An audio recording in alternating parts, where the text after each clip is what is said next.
Christmas সবাইকে জানাই আজকে 25শে ডিসেম্বরের অনেক অনেক শুভেচ্ছা। তো আমি সকাল সকাল চলে এসেছিলাম আজকে রান্না করতে। চাউমিন রান্না করেছিলাম সব সবজি দিয়ে। আজকে একটুখানি দিনটা আসলে আমার বাচ্চাটা আছে ছোট মাম্মাম, অনেকটাই ছোট, ও তো এসব বোঝে না কে অসুস্থ কে সুস্থ। তো ওকে একটুখানি খুশি করার জন্য আজকে একটুখানি কেক আনা হয়েছিল। আর আর কেকটা কিন্তু খুবই ভালো ছিল। আর কেকটা কোম্পানির ছিল আর খুব সুন্দর খেতে ছিল, চকলেট ফ্লেভারের।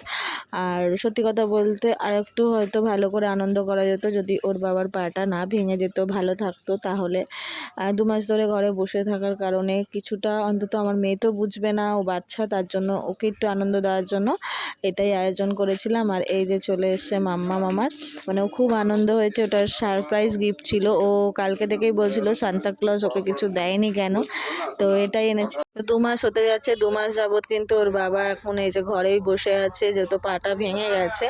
তো এই সকাল সকাল টিফিন করে কেক করে ওদের সামনে এনে দিয়ে দিয়েছি।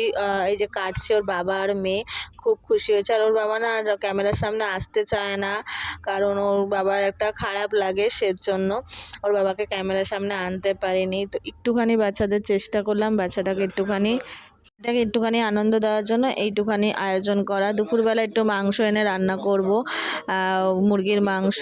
তো ও খুব আনন্দ পেয়েছে, কেকটাকে কাটছে দেখো, কেটে ও ওর এটাই একটু আনন্দ। তো যাই হোক, এবছর আনন্দ করতে পারলাম না, পরের বছর বাবা সুস্থ হয়ে যাবে, পরের বছর আবার আনন্দ করব।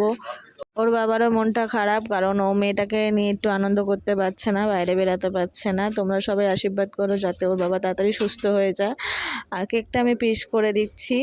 আর মানে বেশি ব্লগ ছাড়া হয় না আমার, বড় ভিডিও করা হয় না। আজকে ভাবলাম একটুখানি বড় ভিডিও করি। তো তোমাদের সবাইকে জানাই হ্যাপি ক্রিসমাস, আবার জানিয়ে দিলাম। আর আমার ইউটিউব চ্যানেলটাতে একটু সাবস্ক্রাইব করে আমার পাশে থাকবে, কারণ এই অবস্থায় এখন যেইটুখানি পাচ্ছি করছি, একটুখানি যদি তোমরা সাপোর্ট করো তাহলে খুব ভালো হবে। আর বাইরেটা প্রচণ্ড আওয়াজ হচ্ছে, কারণ বাইরে ছোট একটা দোকান খুলেছি আমি, দোকানে বসে বসে আমাকে ভয়েস দিচ্ছি, সেজন্য অনেকটা আওয়াজ হচ্ছে, কিছু মাইন্ড করবে না। আর পুরো ভিডিওটা দেখবে, একটুখানি পাশে থাকবে, আমার সাপোর্ট করবে। আর আমার মেয়ে কিন্তু প্রচণ্ড খুশি হয়েছে, ঠিক আছে, প্রচণ্ড খুশি হয়েছে। ও এইটুখানি খুশি দেখার জন্য, এই হাসি মুখটা দেখার জন্য ওর বাবা আর আমি অনেক কষ্ট করছি, অনেক চেষ্টা করছি যাতে ও এই হাসি মুখটা আমরা দেখতে পাই সারাটা জীবন। আরও একবার বলছি, প্লিজ আমার চ্যানেলটা একটু সাবস্ক্রাইব করে আমার পাশে থেকো। আমি আমার এই যাতে এই বিপদটা থেকে ওদরাতে পারি, তোমরা সবাই আমাকে আশীর্বাদ করো। আর মামামের এই হাসিটা দেখেছো কি মিষ্টি হাসি না?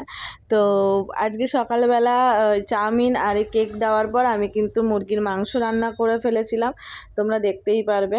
মুরগির মাংসটা রান্না করার পর এই যে মুরগির মাংস রান্না করছি এখন। আর এই যে দেখছো, এটা হচ্ছে মুরগির পা, যেটা আমার মেয়ের খুব ফেভারিট। ও বলছিল মা আজকে মুরগির পা করে দাও। আমার মেয়ে সেরকম, ও বাচ্চা, তবুও সেরকম বড় কিছু আবদার করে না আমাদের কাছ থেকে, যেইটুখানি আবদার করে সেইটুখানি পূরণ করার চেষ্টা করি, আর ছোট ছোটই আবদার করে। তো এখন এই রান্না করে নিয়ে তারপরে খেতে বসবো। এই যে লাল লাল ঝোল তৈরি হয়ে গেছে, এবার আমরা খেয়ে নেবো। দেখেছো কি সুন্দর হয়েছে না? Yummy yummy. আমার মেয়ে খুব খুশি হয়েছে, বলছে খুব দারুণ হয়েছে মা। তো তোমরা একটুখানি চ্যানেলটা আমার সাবস্ক্রাইব করে দিও, লাইক করে দিও, আর আমার পাশে থেকো। টাটা।